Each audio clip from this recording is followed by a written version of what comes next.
2023 is coming to an end in Ukraine the same way it began, in the midst of war. The country did make some advances against invading Russian troops over the past 12 months, but there is still much uncertainty looming in the new year.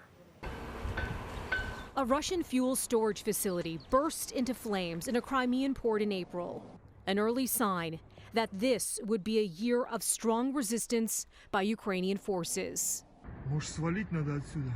A month later, Ukrainian drones strike wealthy parts of Moscow as the war shifts across the border into Russia for the first time. Days later, a Soviet-era dam that separates Russia and Ukraine is breached, unleashing floodwaters across the war zone. Both sides would blame each other for the destruction of a hydroelectric power plant that was under Russian control.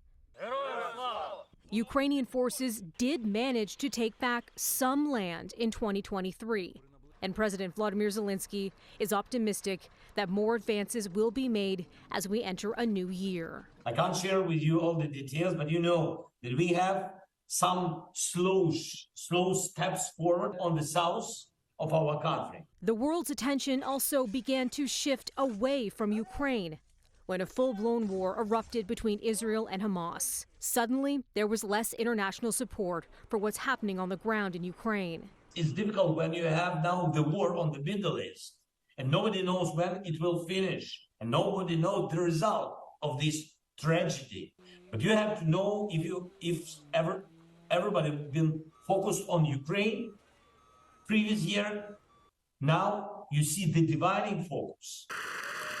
Our federal government doubled down on its pledge to support Ukraine during Zelensky's summer visit to Canada. Support also remains firm from the United States, but that could change starting in 2024.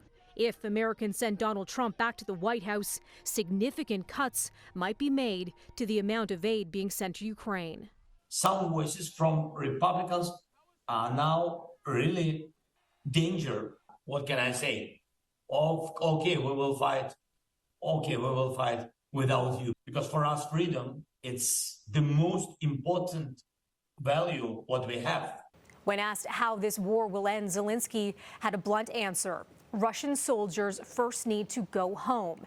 Then, and only then, he says, can a diplomatic solution be found. Melissa Duggan, City News.